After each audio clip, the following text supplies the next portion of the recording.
Like, I remember being just completely hooked on marijuana and pornography and all this stuff. And, you know, once you smoke, you are high, right? You are feeling good. And, you know, you're doing all the things that make you the most comfortable. And just like we saw in the video, like he's experiencing so much pleasure. And I had the thought, I was like, you know, I think I could do this for the rest of my life.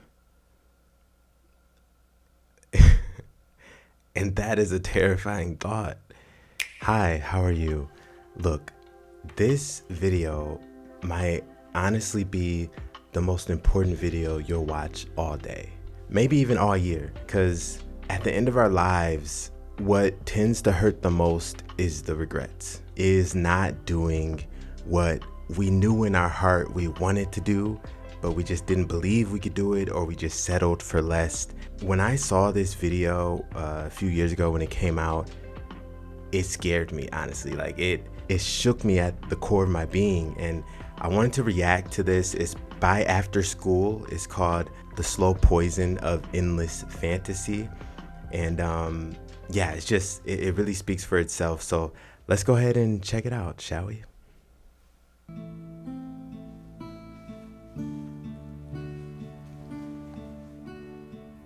He'll do great things, that boy. That's what the village people said about him. Strong, coordinated, talented, smart and charming, the young man felt as though he could become anything he wanted. He stood tall with his shoulders back, and his blue eyes spoke of a steady self-confidence held deep within him. His body was strong, built tough through hours of intensive sword training. After endless hours of sword practice, he began to stroll through the village, back to his home. A number of girls waved to him as he walked by, and he politely waved back. Upon arriving home, he began sharpening his swords, ready for training the next day. Suddenly, a spirit appeared behind him, calling his name. The young man spun around, ready to attack, only to find an incredibly plain-looking spirit floating harmlessly in the center of his room.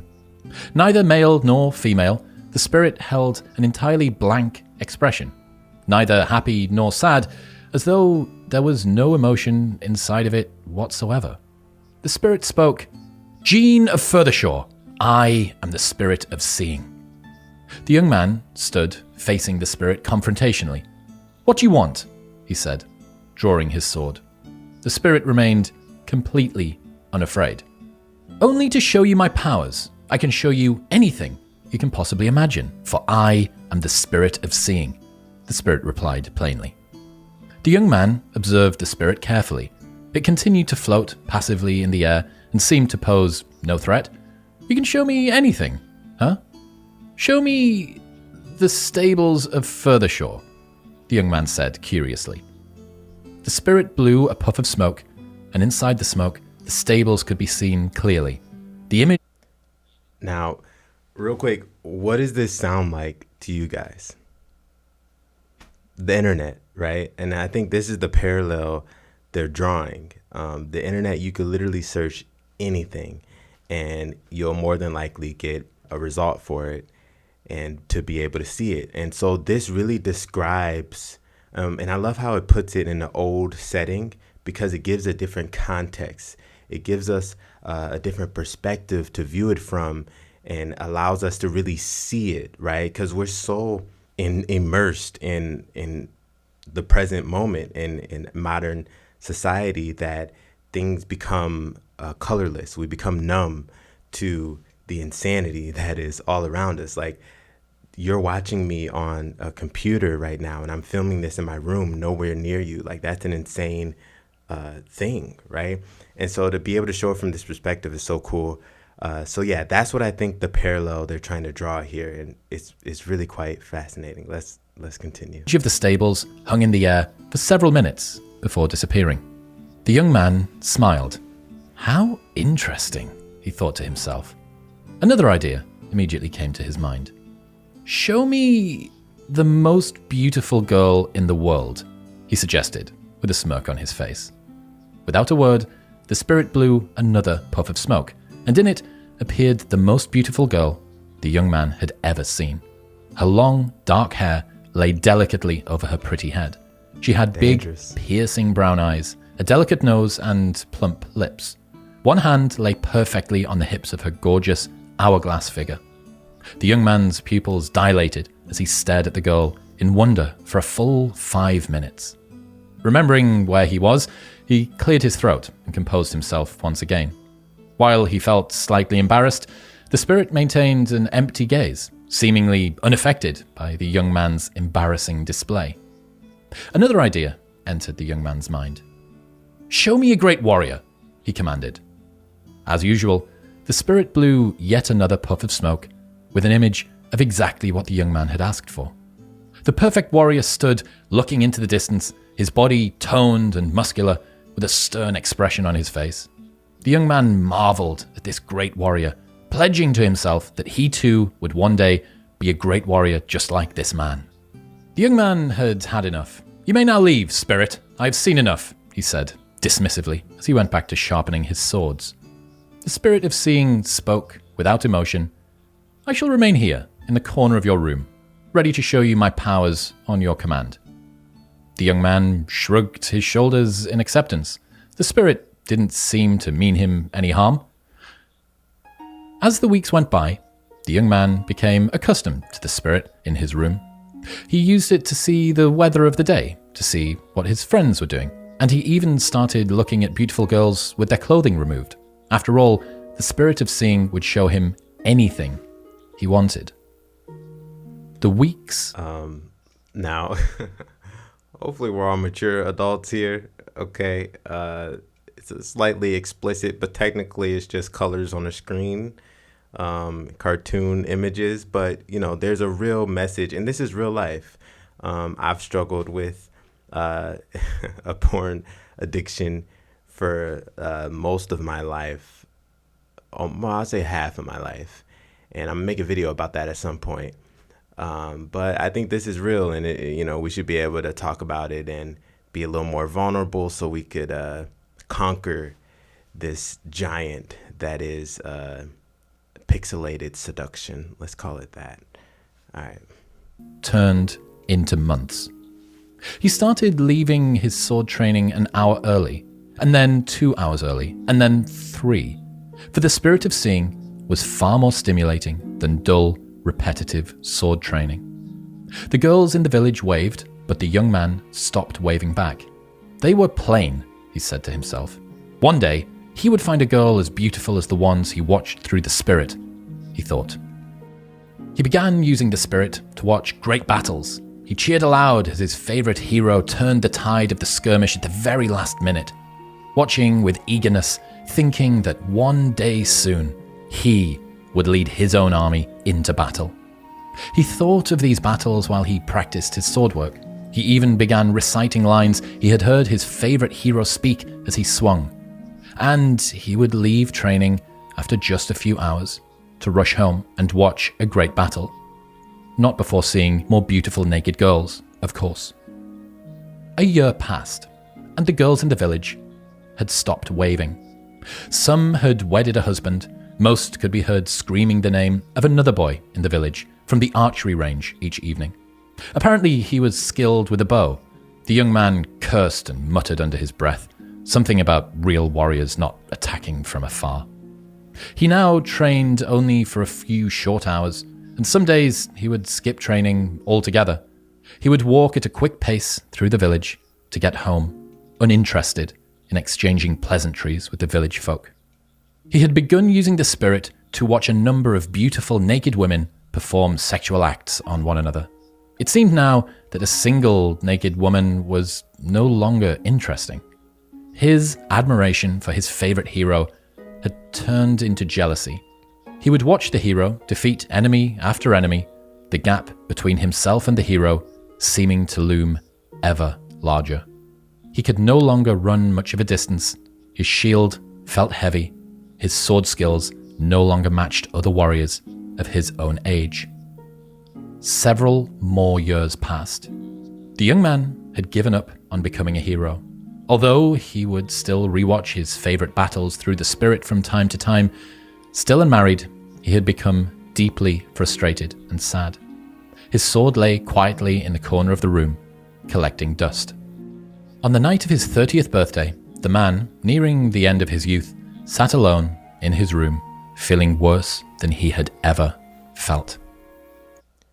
Now I'm gonna pause it here because who this video is really for is the person in that situation, who has become so complacent and so miserable in life that you're just like, what's the meaning? You know, and the issue is that we're not giving ourselves to life. We are the meaning. And so we must give meaning to have it. They always say that we don't see life as it is, we see it as we are. One other thing I'll say is I learned in my life is that pleasure will kill your joy. Right? So joy is a natural, I call it a holy vibration that is inside of us. It's in our being. It's a dimension of our being. And the reason why we don't feel it is because of the trauma and the darkness and it's like the clouds that cover the sky, and keeps us from seeing the sun that's always radiating. And so until we're able to clear the clouds away, the clouds of darkness, the deception, the trauma, we won't feel this joy. And instead of doing that, what we do is we're like, well, let me just seek pleasure. Let me not solve the problem. Let me find a temporary solution that will cause me to be an addict, that will cause me to be a grown person who's forsaken their purpose in life. Pleasure will kill your joy. And I know this super well with, all these addictions that I've gone through. Like I'm talking alcohol, weed, porn, social media, whatever it may be. I've probably been addicted to it. And when you're in those states, when your joy or when your happiness comes from external things, you're the most miserable you are, because you are the source of joy, right? It's in you, and you're forsaking that. So let's continue. The clock struck 12. Suddenly, the spirit of seeing began to laugh. The man was startled. The spirit had never laughed before.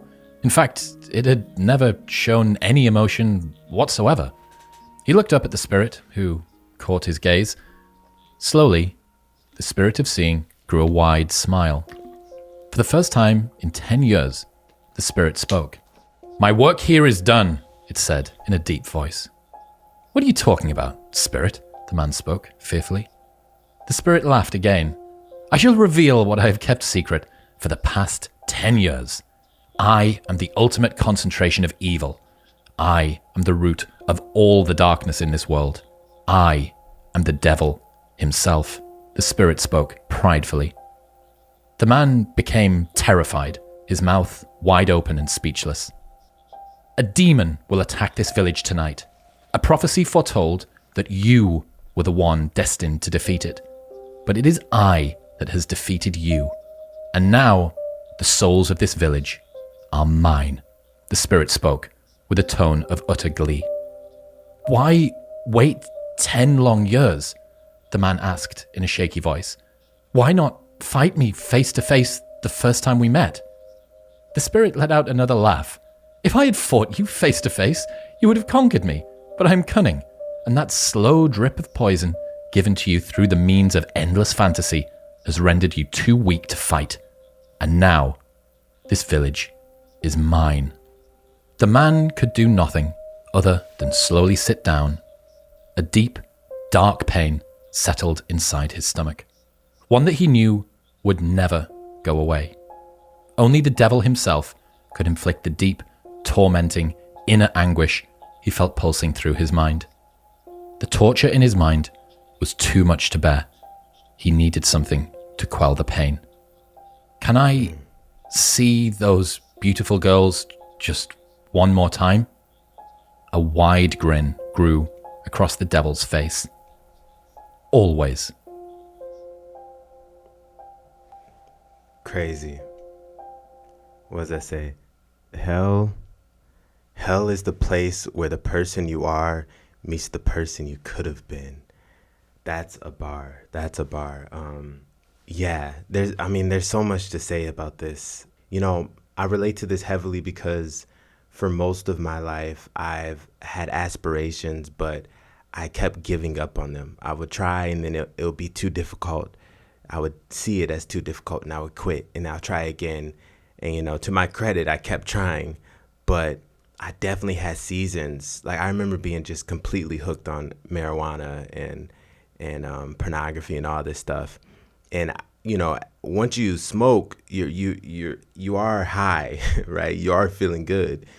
And, you're doing all the things that make you the most comfortable. And just like we saw in the video, like he's experiencing so much pleasure. And I had the thought, I was like, I think I could do this for the rest of my life. And that is a terrifying thought. I was like, I think I could really just drift if I had weed and these pleasures. Because why would it matter anyway? Like, who's really going to suffer if I just live my life comfortably and never become great? Why do I need to become great? The world's ending anyway, the global warming, you name it. There's all these excuses we may have in our mind that tries to kind of justify our mediocrity, right? To justify us just drifting from playing life on easy. And look, life is hard. There is something to be said about that. But what is it? Jordan Peterson said, like, you have to choose your sacrifice. It's either you sacrifice now and go through the difficult process of transformation and evolution and learn more about yourself and express all the beauty and creativity within you, or you sacrifice, every day throughout your life for not becoming who you're supposed to be. You feel the ultimate sacrifice in your last moments, and you have that moment of clarity where you're like, oh, I missed out, and you can't go back. It's an eternal offense almost, and so let's search our hearts. Let's put down the cell phones and the technology for a little bit. I think the other part that's important to highlight is just how invasive technology is. Like, we literally have a miracle of a piece of technology. Like I said, it could show us anything we want. It could tell us anything. We could see like the most perfect content for us, right? Like, before you had, a few cartoons on television, and sure, you would like them, but now it's like hyper focused, and it's like, this is the best, like your specific niche, it will give you that, especially with the algorithm nowadays, and it being able to study your habits and your desires. And yeah, it spoon feeds you, whatever you want and exactly what you want. That's dangerous. So please do me a favor, do yourself a favor, do the world a favor, and don't disqualify your gifts.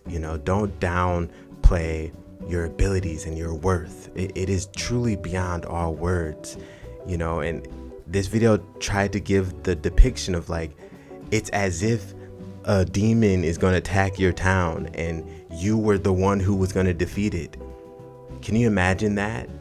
Being a hero, being the main character, and foregoing all that, in our own way. It's a metaphor, it's a story, but let's not do that. Let's at least hold on to the desire, even if that's the first step. Let's say, you know what, I want to be better. Just don't give up. All right. Peace and love. See ya. Created for you.